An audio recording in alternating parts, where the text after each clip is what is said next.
And with us, one of the groups. They say the Stones to the 60s were the kings of their genre. They say Aerosmith in the 70s was the same thing. They say in the late 80s going into the 90s.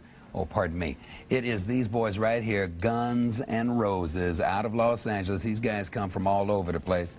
Which, you guys are going back and forth on these cameras here. Right here we got Stevie. We got Duff right over here. We got my man Slash right over here. Izzy next to him. And W. Axl Rose, a period after W, if you would, please. Now, here's what the story is, fellas. They say you guys are cocky. They say you're insolent. They say, honestly speaking, you guys are a bunch of wackos. Wackos. Now, how you guys feel about that? That's the image you guys have got as far as the critics are concerned. We just don't take any garbage off anybody, that's all. Simple. And a lot of people think that's problems. Oh, really? Well, now, let me ask you this, man. A lot of people are saying that you guys are blowing away the headlining act, and a lot of bands don't want you guys on the tour with them. How'd this Motley Crue thing come along, this Motley Crue thing? Oh, we're going out with them in a few, about a week. Well, actually, we're finding out that a lot of the bands, after they've had taken the time to like listen to the record and stuff, we're getting calls from a lot of major bands, you know, that really like the record. You know, but when they've already got an opening act set up, you know, you have to wait till there's an opening to go out there with them. I like what we're doing because the tours we're like doing a little bit with this band, a little bit with this band, rather than doing like a whole year with one act.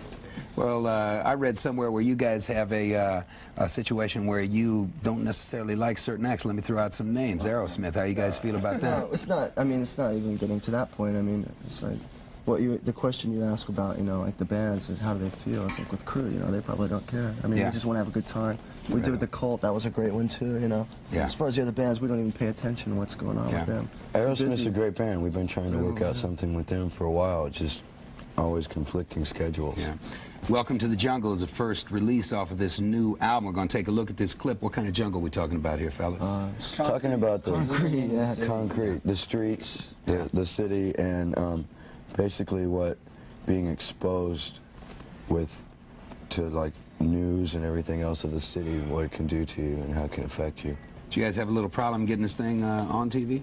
Yeah, I think Seems to have taken a little while, Now that you mention that. Yeah, and there's a few changes been made to this video. We bought actual news footage that had been shown on television from NBC and CBS and ABC, but we had to cut a lot of that out. Well, let's see what the end result is. Guns N' Roses right here on MTV. Gentlemen, together on the count of 4, let's rock. 1, 2, 3, 4. Let's rock. Well, thanks. The inner sleeve. You were looking at the album covered here, but I got to ask the inner sleeve, man. What kind of picture? What is this picture all about here? That's a postcard. It's highly satanic. That's a postcard. Oh, really? That's a picture. As I understand it, this was banned by the record company. No, it wasn't banned by the record company. It was banned by a lot of stores. The record company was actually pretty much into it. It was banned by Warner Brothers. They wouldn't produce the album cover that way. So we had to hire an independent artist to put the album cover together. It's a Robert Williams painting. He does a lot of shows here in New York and in LA and all over the world. And it's more of like an underground comics artist. That's like that painting sold in 1978 for like $10,000. Oh, really? Yeah. No kidding. So now it's worth a lot more. Well, now, you know, on your album notes, I wrote here that it says, special thanks to all the teachers, preachers, cops, and elders who never believed. The meaning thereeen, gentlemen? Just people that didn't believe in what, you know. So in other words, you are holding one finger very, very high in front of their faces. When you were a kid, you know, going, well, listen to this music. No, you'll never get anywhere doing that. Yeah, we will. You wait and see. Well, I tell you what, you guys got a good reputation out there on the road, man. I know it was rough the first night out there at the Marquee in England, as I understand it, but you guys are kicking ass right now. Oh, yeah. All those gigs have been... Well, you know, I also hear that... Went from the Marquee to the Odeon now. Yeah. Well, you guys are kicking ass now, man. I mean, all over the place. You just played at the Ritz last night. No, it's last night because it's Saturday. Yeah. Where's your head at? Yeah, man. Christmas flash. I'm telling you, man, this guy's in another world here. Well, here's what I got to ask, because I understand it. When you guys go, you are very well known.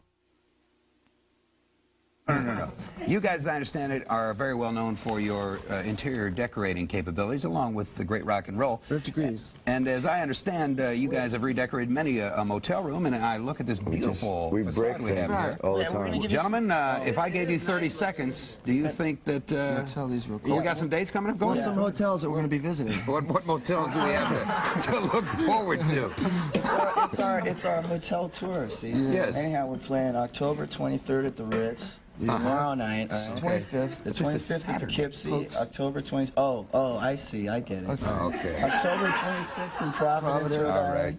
October 27th in Boston, and October 29th in Lemoore in Brooklyn. Well, fellas, with this Tell that girl appetite thanks for the destruction, sunglasses I stole. no problem. If appetite for destruction is any indication, you guys are going to destroy a whole lot when it comes to rock and roll. Good luck to you. And I'm going to ask you guys now, I'm going to give you 30 seconds to redecorate this room. On your mark, set, go. Ladies and gentlemen, what we have before us here is redecoration unlike any I've ever seen. Oh, my God. Ladies and gentlemen, you know, it's starting to look a little more like home. These boys have such a touch. They have such a beautiful artistry about them. Oh, I have never in my life ever seen anything done like this. Is a wrecking crew. Unbelievable.